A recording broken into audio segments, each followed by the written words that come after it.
नमस्कार दोस्तों, कैसे हैं आप सब। बहुत दिनों बाद मैं फिर से आपके सामने उपस्थित हूँ और स्वागत करता हूँ आप सबका मेरे YouTube चैनल में। कैसे हैं आप सब। दिवाली की आप सबको बहुत बहुत शुभकामनाएं। और आज मैं आपके लिए लेके आया हूँ एक कहानी, जैसे कि मैं पहले भी लेके आ चुका हूँ, आप लोग बहुत पसंद भी कर रहे हैं। तो आज की जो कहानी है उस कहानी का नाम है जिम्मेदारी का भाव। एक राजा हुआ करते थे, काफी पुरानी बात है, राजा महाराजा बहुत पहले ही हुआ करते थे, अब तो वो जमाने गए। तो काफी टाइम पुरानी बात है, एक राजा हुआ करते थे, उनके जो वजीर थे वो दिवंगत हो गए।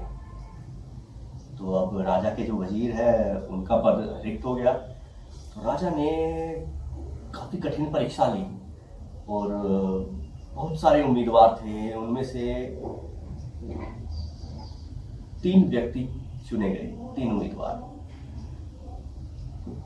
तो राजा ने सोचा कि इनकी भी परीक्षा लेते हैं। तो तीनों से राजा ने एक ही सवाल किया कि अगर आपकी और मेरी पगड़ी में एक साथ आग लग जाए तो क्या करोगे आप। तो जो पहला उम्मीदवार था, वो पहला उम्मीदवार कहता है, महाराज मैं आपकी पगड़ी पहले बचाऊंगा। राजा ने मन मन में सोचा कि ये तो चापलूस नंबर 1 है। फिर दूसरे उम्मीदवार के पास पहुंचे। तो दूसरा जो उम्मीदवार था वो उसने जो जवाब दिया, उसने कहा महाराज मैं पहले अपनी पगड़ी बचाऊंगा और उसके बाद मैं आपकी पगड़ी बचाऊंगा। महाराज ने मन मन में सोचा ये तो यार स्वार्थी आदमी है बहुत।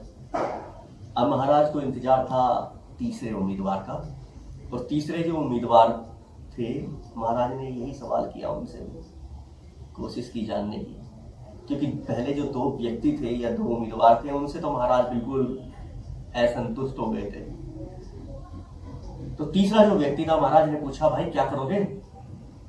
तो जो तीसरा व्यक्ति था उन्होंने कहा महाराज मैं एक हाथ से आपकी पगड़ी बचाने की कोशिश करूंगा और दूसरे हाथ से अपनी।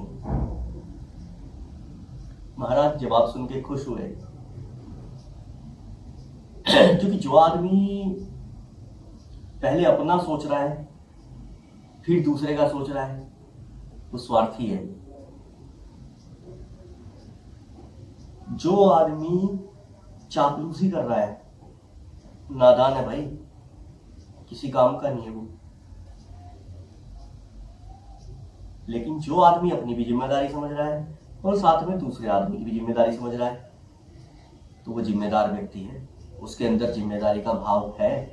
राजा को पसंद आया और राजा ने वजीर का जो पद है उसके लिए किसको चूज किया होगा,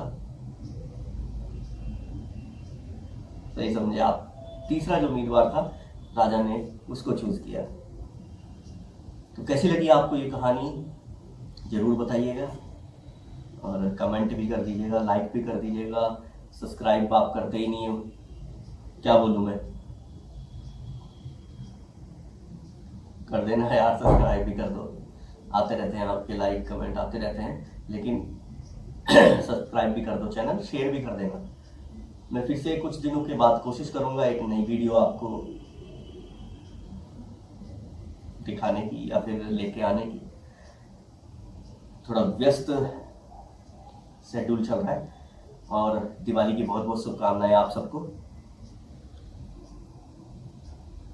नमस्कार, मिलते हैं फिर कुछ दिनों के बाद।